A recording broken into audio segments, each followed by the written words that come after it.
And today we'll be talking about measurements. Again, apologies for the ambient noises that you will be hearing or would be hearing throughout the lecture, but nonetheless, let's start by identifying what are the objectives. First is we need to differentiate between accuracy and precision. Second is to practice expressing numbers in scientific notation. Third is to perform calculations involving rules and significant digits or significant figures, depende kung paano nyo sila ina-identify. And then last one is to use dimensional analysis in conversion of units. Let's start. First things first, we need to know what system of measurement is. Now, system of measurement, okay, refers to the determination of dimensions, capacity, and quantity of something. Meaning to say we do or we have measurement for us to know what a particular dimension is, what its capacity is, and the quantity of something. Dimension meaning to say the length, the width, the height of a particular material or dimensions in varied ways. Next one is capacity, how much or in terms of volume, gaano kadami yung pwedeng maidala ng isang container, the capacity it has, and quantity of something, how many. Now, those things are measurement. Now, in terms of the systems of measurement, we actually have two main systems. That will be your English and then the metric system. Dito sa ating bansa, sa Pilipinas, ang sanay o mas ginagamit natin ay ang metric system. Sa USA, ang ginagamit nila ay English system. Ayan. May mga bansa na gumagamit ng English system, may mga bansa na gumagamit ng metric system. Sa atin, metric ang ginagamit. A measured quantity is usually written as a number with an appropriate unit. So meaning to say, when we say a measured quantity, dapat meron siyang numero at appropriate unit. Number at angkop na unit. Say for example, 2 meters. So 2 will be your number, okay? M or meter, that will be your unit. So this 2 meters, that will be a particular measured quantity. Dapat ganyan po. So every time that we will be computing, mahalaga na i-take note na hindi lang numero ang ibigay mo. Dapat, wag mong kalimutan na ilagay ang unit. Malay ba natin, yung 2 na nilagay mo ng final answer ay 2 apples, 2 mangoes, hindi natin alam. Yung pala, meters or seconds ang gusto mo ilagay, hindi ka naglagay ng unit. So, take note that you must be writing the appropriate units in your answers during problem solving. Just a reminder. Now, below are the 7 fundamental quantities we can measure with their corresponding SI unit. For length, we use meter. For mass, we use kilogram, time, seconds. For electrical current, we use ampere. For temperature, we use Kelvin. Amount of substance, that will be mole. This is widely used in chemistry. And then for luminous intensity, we use candela. Now, the third column shows you the unit symbol of the respective quantities. Next, SI, okay, is also known as the International System of Units. Now, this is the revised metric system. Now, the SI is the Universal Standard System of Units. Now, this is based on the number 10. When we say SI units, these are the prefixes. Ito yung mga centi, milli, deci, micro, nano. Yun po yung mga SI units. Nanggaling lang po sila sa idea or the SI unit or the International System Unit is just a revised metric system. Ang basihan niya lang po ay base number 10. Now, this system or particular system of measurement uses prefixes together with the base quantity. Okay? So, you have here the factor, base 10, and then the exponent, and then the name and the symbol. So, when you use milli, that is 10 raised to negative 3, and then the symbol is M. Okay? So, say for example, my base quantity, okay, base quantity is seconds, and then my prefix will be nano, okay? This will be an example of an application for SI unit, that is nanoseconds. Okay, same application with other factors or other prefixes. So that is the International System of Units. Take note, this is just a revised metric system on a basis for base number 10. Okay, just the distinction is that it has prefixes with respective exponents. Okay, now what about scientific notation? Now, scientific notation, the main purpose of having scientific notation is for us to have a convenient way of expressing very large and very small numbers. Nakakapagod, tedious po magsalita o magbanggit ng napakalaki at napakaliit na number, very large and very small number. So we particularly use a convenient way. And that convenient way is the use or the application of scientific notation. Now, this is the format of a correct scientific notation. So please take note of this one. We have n. This will be your coefficient multiplied by 10 raised to the exponent. Capital N is your coefficient and then small n is the exponent. Take note that n must be greater than or equal to 1 but less than 10. Okay?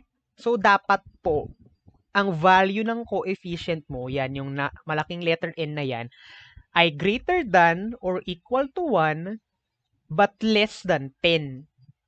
Ibig sabihin, kung ang nilagay mong number dito ay 11, 12, 13, 0.1, 0.20, okay? Yan po ay hindi tamang numero sa coefficient. Dapat between 1 to 10 or equal to 1 and then less than 10. Okay, and then obviously it could also be a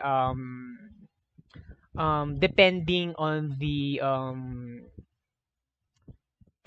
measured quantity, if it would permit a positive or negative coefficient. It depends. Okay, but nonetheless, this is the general rule. The coefficient must be greater than or equal to 1 but less than 10. And then your exponent is simply a positive or negative whole number. Okay? Yan. Please take note of that one. Now, how do we express numbers into scientific notation? So let us have this as an example. So we have here 450,000. Now, the rule or the general procedure is that we simply move the decimal point to the left until you get the number n. Count the number of places that the decimal point was moved. Now, the number of places that you've moved, that will be the exponent. If the decimal point moved to the left, your exponent will be positive, and to the right naman ay negative. So, take note natin yan. Kapag pakaliwa ang movement ng decimal point, your particular exponent will be positive, and then pag pakanan, ang exponent mo ay magiging negative. Okay? That is easily that is understandable. So this is an example shown in the PowerPoint. So 450,000, we assume that the decimal point is here at the far right side, the right side of the last zero. So i-move down natin according to the procedure up until we get to the coefficient n. So it has moved from 1, 2, 3, 4. Titigil na ba sa 45? Hindi pa. Kasi hindi niya nasusunod yung rule or definition for coefficient, so move pa ng isa. So pag binilang natin yan, 1, 2, 3, 4, 5. So that is 4.5 times 10. So movement niya ay 5. So 5 ang ilalagay kong coefficient. Plus, ang movement niya ay pakaliwa. So, dahil kaliwa ang movement ng decimal point, that will be positive. Okay? So, I have 4.5 times 10 raised to 5. Ulitin ko po. So, ang binigay sa atin ay 450,000. So, I assume that my decimal point is here. Okay? Ayan po. So, ang gagawin daw according to procedure ay kailangan sa decimal point ay mag-move up until it reaches the number n or the coefficient n, wherein n is greater than or equal to 1 but less than 10.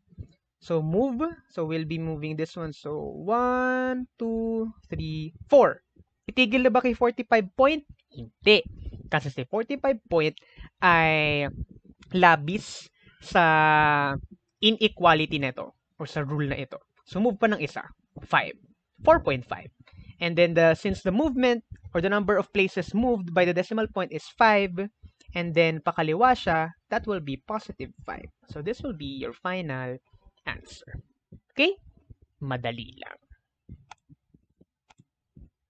Next one, another example. Okay. So same move. Now this one, it shows us how we must do it. Move the decimal point going to the right until you get the number n. So ganun lang, basta maabot mo yung number n, and then assuming the rule as well. Count the number of places that the decimal point was moved. This number will be the exponent. Okay, so yan example. I'll be writing it here. So the number is 0.000235. So up until n, so 1, 2, 3, 4. Titigil na ako dito dahil pag nag-move pa ako ng isa, magiging 23.5. So hindi niya masusunod tong rule na ito ng coefficient. So hanggang 2.35 lang tayo. So 2.35 times 10. So 1, 2, 3, 4. Apat. And then, ang sabi ng rule ay kapag pakaliwa or rather pakanan ang movement ng decimal point, my integer or my exponent will be negative. So this will be 2.35 times 10 raised to negative 4. That is my final answer for this particular item. Okay? Easy peasy lemon squeezy lang yan. Napakadali lang yan. Now, there are some things that we need to remember in doing this one. If the number is greater than or equal to 10, the decimal point must move to the left and the exponent of 10 is positive. So, ano lang to, paalala lang, itong slide na nagpapaalala lang na kailangan po nating sundan itong condition for the coefficient na dapat greater than or equal to 1 but less than 10 siya. So, kung ang sagot mo ay 10 times 10 raised to 3, hindi po acceptable tong 10. So, kailangan pang itong decimal point na to ay mag-move pa pakaliwa. So, 1.0. So, since nag-move pa siya ng isa, that will be positive 1. So, magiging 4 na ito. So, magiging 1.0 times 10 raised to 4. And then, when the number is less than 1, the decimal point must move to the right. So, the exponent of 10 is negative. So, say for example, ang naging answer mo ay 0.1 times 10 raised to 3. So, hindi po acceptable to. Kailangan mag-move ka ba to pa kanan? So, 1. So, this will be 1 point. Okay. Times 10. So, exponent will be negative dahil ang movement niya ay pa kanan. So, 3 minus 1, that will be 2. 1 point times 10 raised to 2. Okay? Mga munting paalala lang naman yan. Next one, the thing that we need to talk about is precision and accuracy. Now, what are the difference between the two? Now, this is widely used in terms of vocabulary and also in chemistry and sciences. Now, what are the difference between the two? So, let me just enlarge this one. Now, accuracy refers to the closeness of a measured value to the standard or true value, whereas precision refers to the closeness of two or more measurements to each other. Para po mapadali ang pag-explain ng pagkaiba or difference ng dalawa ay let us have this image of a dart. Okay, so the x's are your darts and then syempre yung gitna bullseye, yung pinaka-goal ng paglalaro ng dart. Ang accuracy po ay closeness ng mga measured value sa true o standard. So in this dart, okay, sa dartboard, ang standard or true value ay itong gitna. Okay? Pansinin itong unang dart. Halos lahat ng inyong measured value or binatong dart ay malayo sa bullseye. So, hindi accurate. Kasi, hindi siya masyadong malapit o hindi siya close sa standard value. So, hindi accurate. Pero, precise yan. Bakit? Definition naman po ng precision ay refers to the closeness of two or more measurement to each other. Precision naman ay gaano kalapit o ka-close yung mga measurement. So, sa example ng dart game, yung mga binato mong dart, yan yung mga measurement. Tingnan mo sa unang dartboard. Yung mga dart or measurement ay magkakalapit sa isa't isa. Ayan o, kumpul-kumpul sila. Hindi man accurate, hindi man malapit sa totoong value, precise naman. Okay? So, yun po yung pag-iba ng precision at accuracy. How about the second dart? Ito po ay accurate. Kasi yung mga measurement mo or dart, medyo malapit sa bullseye. Pero hindi siya precise dahil yung dart 1, dart 2, 3, 4, 5, 6 ay layo-layo. And then the third dartboard, not precise and not accurate. Dahil lahat ng measurement or dart ay malayo sa true value or bullseye, and then layo-layo rin din sila sa isa't isa. And then the last dartboard, as you can see, both precise and accurate. Bakit? Accurate kasi lahat ng measurement or dart ay bullseye, na atin nila yung standard value. And then, bawat dart ay tabi-tabi o malapit sa isa't isa. So that is the difference between accuracy and precision. Okay, so I hope now you know the difference. Basta, ang accuracy, siya ay measured value versus true value. Si precision, measured value versus another measured value. Okay? Next, let's talk about significant digits or significant figures. Now, the number of significant digits or significant figures has something to do with the precision of measurements. These are the rules that you need to follow in order to determine the number of significant digits in a measured quantity. Now, I'll be teaching you on how to identify the certain number of significant digits or figures in a measured quantity. So, let's start with rule number 1. All non-zero digits are significant. So, sa madaling salita po, basta hindi zero, significant. So, that will be numbers 1 to 9. These numbers are significant. Pag sinabing non-zero, hindi zero. Meron lang naman tayong 10 digit. Okay, 0, 1, 2, 3, 4, 5, 6, 7, 8, 9. Basta numbers 1 to 9, significant sila. Okay? Next, zeros between non-zero digits are significant. What does that mean? So, rule number 2, kapag daw ang zero ay napagigitnaan ng mga non-zero ay nagiging significant. Example, 209. So, significant si 2, 9, at dahil rule number 2, ang zero ay nasa gitna ng dalawang non-zero digit, nagiging significant na rin. So, meron kang 3 significant figures. Same thing with 1,000, or 1,000. This is 10,008.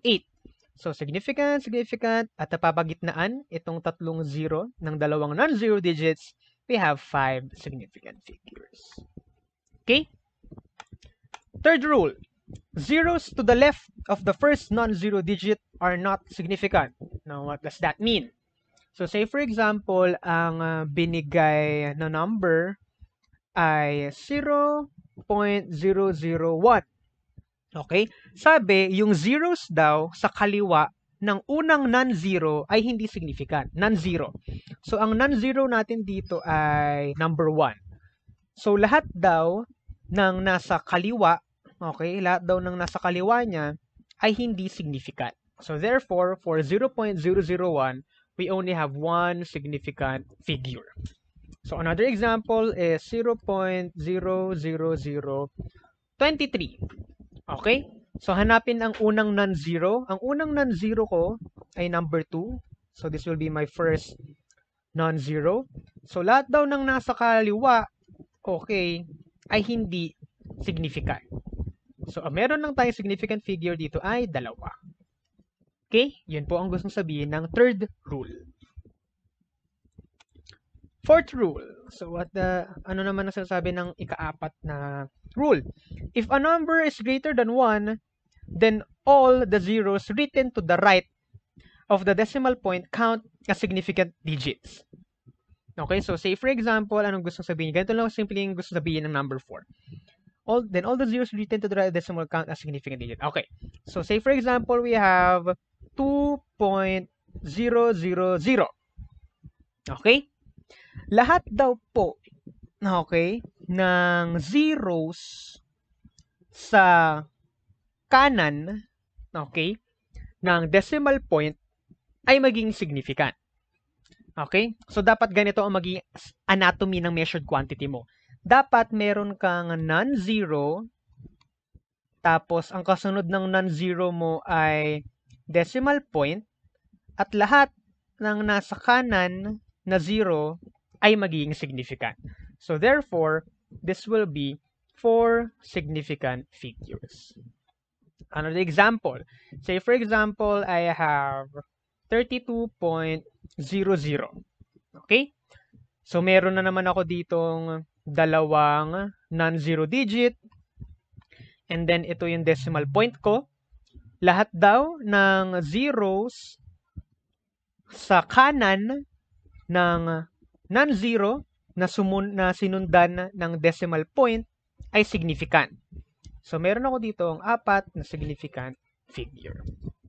Okay? Next. Fifth rule. For numbers that do not contain decimal points, the trailing zeros may or may not be significant. So, what does that mean? So, say for example, I have 10,000. Ang sabi, kapag wala daw decimal point, may or may not be significant. So, depende. So, in this case, 10,000, ang significant figure dito ay isa lang. Paano maging significant itong 4 na zero? Kapag ganito ang naging number, 10,000 point. Ito ngayon ay 5 significant figure. Ulitin ko po. So, we have here 10,000. Walang point, walang decimal point yan. Isa lang ang significant figure dahil meron kang non-zero, and then according sa rule, itong mga zeros na to ay hindi significant. Now, what about 10,000 point? Now, dahil may decimal point na yan, according to rule, may or may not be significant. But in this case, let's assume that that is significant. So, I have 1, 2, 3, 4, 5 significant figure. So, the rule of thumb is that basta may decimal point, say for example, dito sa dulo, makakount as significant na itong mga zeros na ito. Whereas dito sa unang example, 10,000, walang decimal point, hindi significant yung mga zeros. Okay? Okay.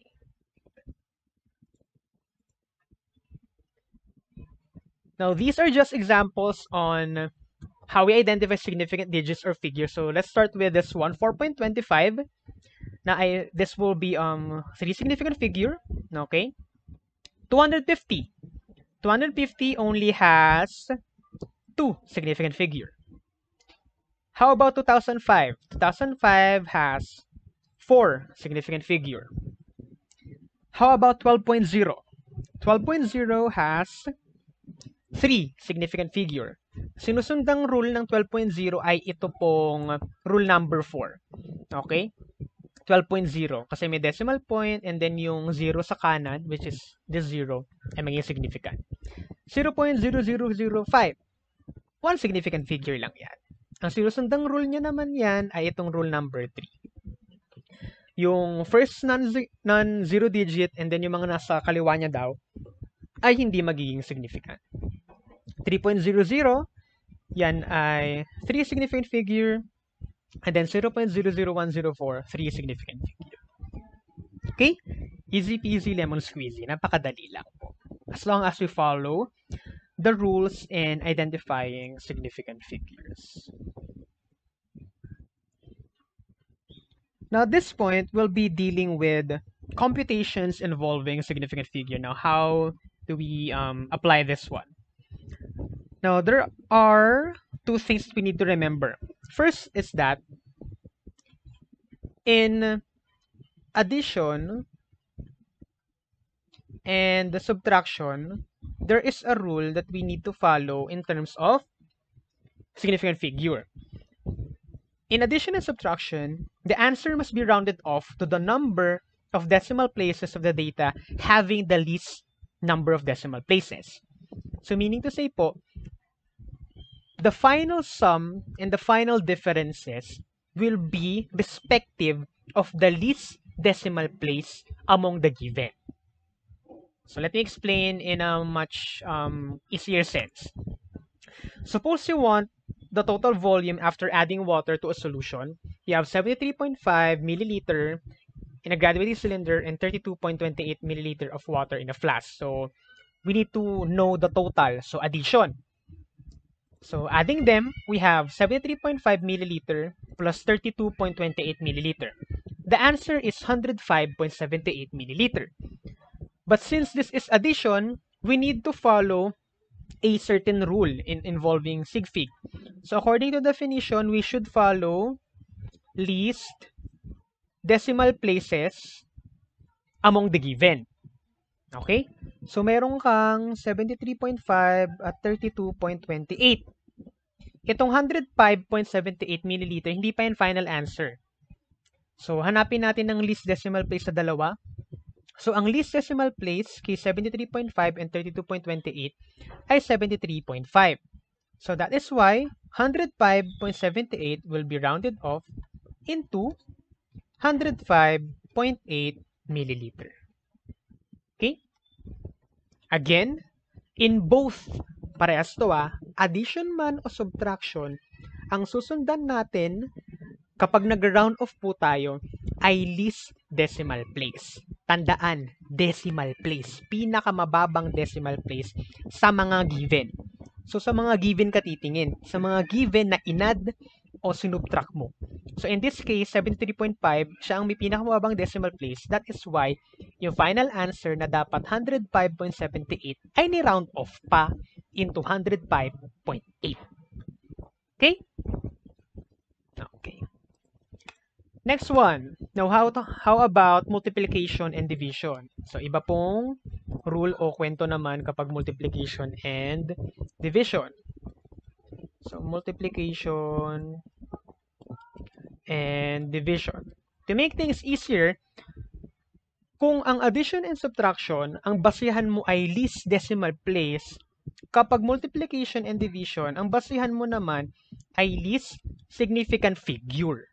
Again, kung ang addition and subtraction ay least decimal place, si multiplication and division, least SF among the given. Okay? Example. Suppose you want to find the volume of a sheet of a new graphite composite. The length is 7.4 cm and the width is 4.5 cm and a thickness of 0.1255 cm. So find the volume, length times width times height. This will be multiplication. So look at this one. This is a solution. The answer supposedly is 4.17915 cubic centimeter. Kaso nga, susundan mo ay, again, least significant figure among the given. So meron kang 7.4, 4.5, 0.1255. So, tignan natin alin ang may pinakamababang SF. 7.4, dalawa. 4.5, dalawa. 0.1255, apat. So, alin ang pinakamababa? 7.4 at 4.5, which is 2 significant figure.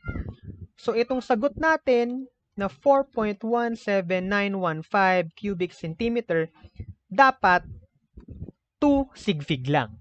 Kung 2 sigfig lang, the final answer must be 4.2 cubic centimeter.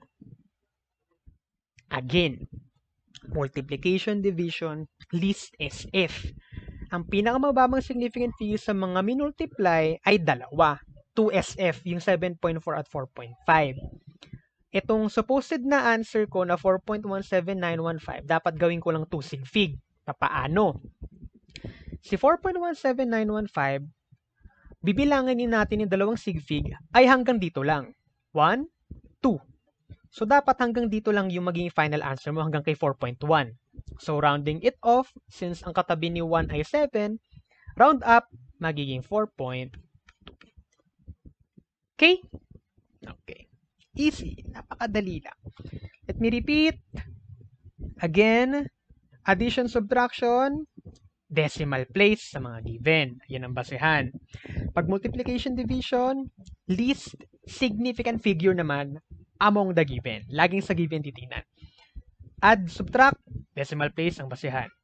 Multiply, divide, significant figure ang basehan. Least. Okay, least.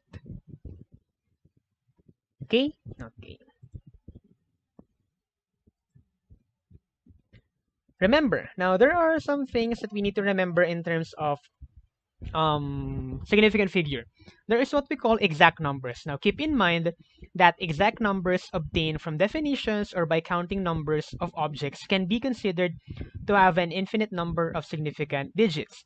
These numbers cannot be used in determining the least number of significant digit. Now, let me explain this one easily.